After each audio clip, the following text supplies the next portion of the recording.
Hey everybody, it's Shannon. I want to preface this video with a little story. When I was in the 4th grade, I won the school spelling bee for the whole school. So that means I beat out the 5th and 6th graders. All right, and I was 9 years old at the time. My birthday's in June, so I hadn't even turned 10 yet. How did I win? Part of it was luck. Another part of it, I think, is the fact that I've always been pretty detail-oriented when it comes to writing. I mean, I wouldn't say I'm a perfectionist, but I can't remember one time I missed a word on a spelling test in school. One that I had time to prepare for, so maybe we'd get the words on a Monday, and then Tuesday we'd have the spelling quiz. The other motive that contributed to my win was the prospect of getting chips and salsa. So for those of you who know me, like, I love food, and when I was 9, I had this big thing where I just loved chips and salsa. I mean, I could have those like every single day. And I asked my mom, after I had won the class spelling bee, you know, you go on to the school spelling bee, right? And so I won the class spelling bee and I was like, Mom, you know, if I win for the whole school, can we have chips and salsa? And she said, yes. You're probably imagining Tostitos right now, and no, we weren't that fancy. Tostitos were kind of expensive, so I think it was like the medallion, like the Walmart, whatever the Walmart brand was for tortilla chips, it was those, and whatever the generic brand of salsa was. I didn't really care. I just wanted medium spicy salsa and tortilla chips. And nowadays you get them for free at restaurants. So as a kid, like with 14 siblings, we rarely ever went out to a real restaurant. Maybe went to like Old Country Buffet, like all of us together there, but very rarely. We'd usually just like get takeout. So it's not a big difference for me now, like with quarantine, just ordering food in as opposed to going out. It's like my childhood. Anyway, I won the spelling bee for our whole school, and the word that I won with was corduroy. How did I know that word? Actually, thanks to the children's books with the corduroy bear. I remembered the cover of the book said corduroy, and I just recited it as I remembered it on the cover of the book. So I'm actually happy that that book spelled it that way, as opposed to like, you know, C-O-R-D-U-R-E-Y or something like that, you know, to be like fancy for a name. No, corduroy the bear, just like the fabric. That was the word that I won with. And so then I went on to, I think it was like semi-final or pre-regional, I don't know. I got out that one, but yeah, I think the word I missed was stethoscope. What does it have to do with anything? I know that my last couple of videos were for Arabic learners. To be honest, I started this channel like 6 years ago, primarily for English learners. And so I thought, okay, I don't want to be neglectful and forget you guys. ما نسيتكم فبسوي فيديو عشان تتعلموا إنجليزية. واليوم نركز على الكتابة الإنجليزية. So one of the services we provide through Hijazi is English editing, particularly for students in the United States who need like proofreading for essays and formal emails, CVs, that kind of thing. Since I've been doing this for about 6 years now, I wanted to touch on certain spelling and grammar mistakes that I see a lot. The thing is, when I go on Instagram and Twitter and see these exact same mistakes from native English speakers, I'm just like, seriously? Come on, y'all have no excuse. So this video is officially for both native English speakers and native Arabic speakers. Both of you are to like this video right now and subscribe if you have not already. Okay. Here goes. Number 1, peaked, P-E-A-K-E-D, and peaked, P-I-Q-U-E-D. What piqued your interest? I see too many people writing P-E-A-K-E-D for this one. What piqued your interest? Okay, a peak is like El Jebel, mountain, the top of the mountain, that's like a peak. Okay, I'm a hiker, so I'll climb certain peaks, okay?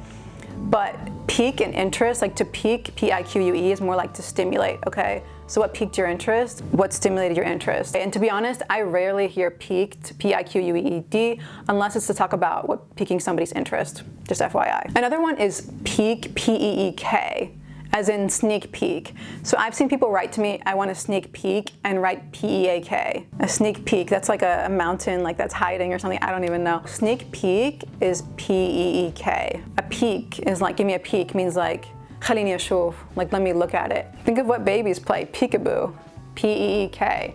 Peekaboo, like this. No peeking means like don't look. So P-E-E-K is with the eyes. Number 2, what is sight, to see? And sight, S-I-G-H-T, and S-I-T-E. All right, sight. Again, this one refers to what you're seeing, your vision. You know, eyesight, okay? That's S-I-G-H-T. The site, like the construction site, the actual physical location of something, S-I-T-E. Also a website. We say site, you know, what site is it on? Okay, that's S-I-T-E. Number 3, and this error I see way too much from native English speakers. Your, Y-O-U-R, versus your, Y-O-U apostrophe R-E.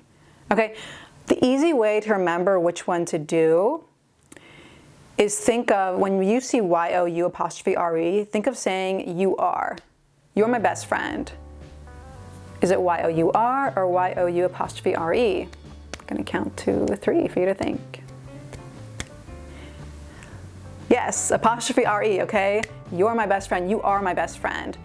Your dog is the possessive. So Y-O-U-R is the possessive, referring to, el-imtilaq. Please try to remember Y-O-U''re is you are. That's like the easiest way to remember it. Number 4, and y'all knew this was coming. Their, T-H-E-I-R versus their, T-H-E-R-E versus the apostrophe one, T-H-E-Y''re. T-H-E-I-R is the possessive one, right? So their house, their dog, their cat. T-H-E-R-E refers to like a place in general.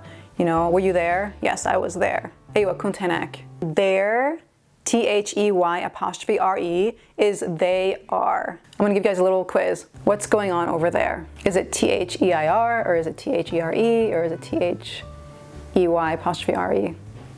What's going on over there?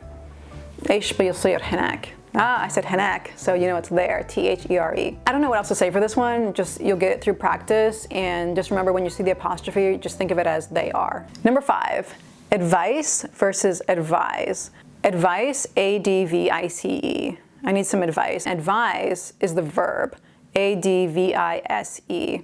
He advised me to get this book. Advise versus advice. And the easy way to remember that is just like the word advice, A-D-V-I-C-E, is the noun, al-ism, advice. Advise is the verb. That's when you use the S. طيب. Here's another one people get mixed up a lot. Principal, P-R-I-N-C-I-P-A-L, versus principal, P-R-I-N-C-I-P-L-E. There's the principal, P-R-I-N-C-I-P-A-L, to mean like the head of a company or the principal of the school. We also hear principal for a loan or something like that. There's interest in the principal. And then principal with an A can also be used as an adjective to mean like the foremost or the most important. Principal with an E at the end is like a rule, a law, a guideline, a fact, something like that. Number 7, nip it in the butt versus nip it in the bud.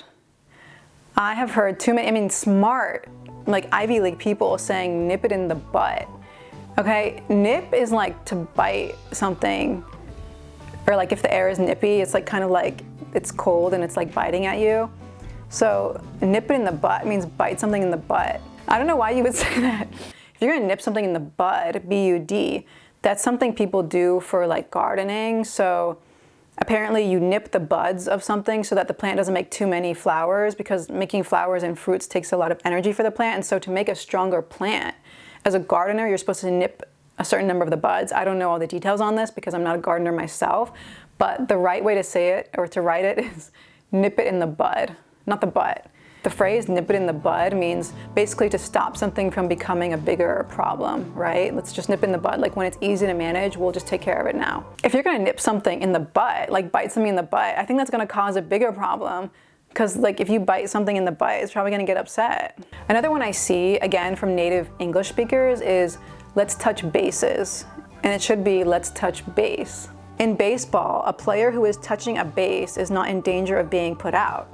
Another explanation is that a player briefly touches each of the bases when he runs around after hitting a home run. Therefore, touching base is briefly checking in.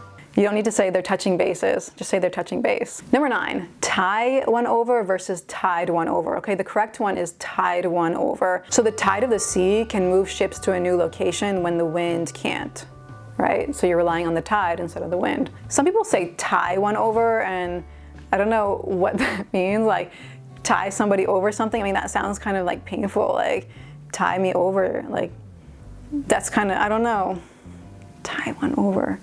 يعني زي يربط. The last one, and this one I see a lot, again, from native English speakers.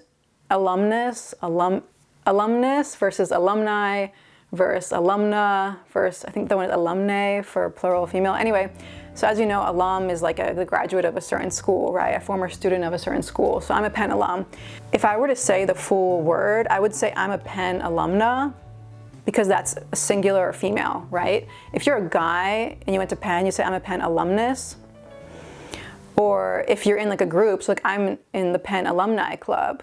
So alumni is like plural, and it could be all guys or it could be guys and girls. So you say alumni. For a group of women, like female graduates, you would say alumnae, A-L-U-M-N-A-E. But if you're not sure, I recommend just writing alum. That's the easiest way to do it. Just say, oh, I'm Penn alum. So that's it. Hopefully you learned something, and if you didn't learn anything, then kudos to you. I'm proud of you. You're in the minority of English writers. If you have any questions or comments, feel free to leave them below. If you need any editing help, I'll give you the link to our website. There's a form you can fill out. I'll put the link like here or here somewhere, like as a card. Please like and subscribe. Habkum, love you guys. Till next time.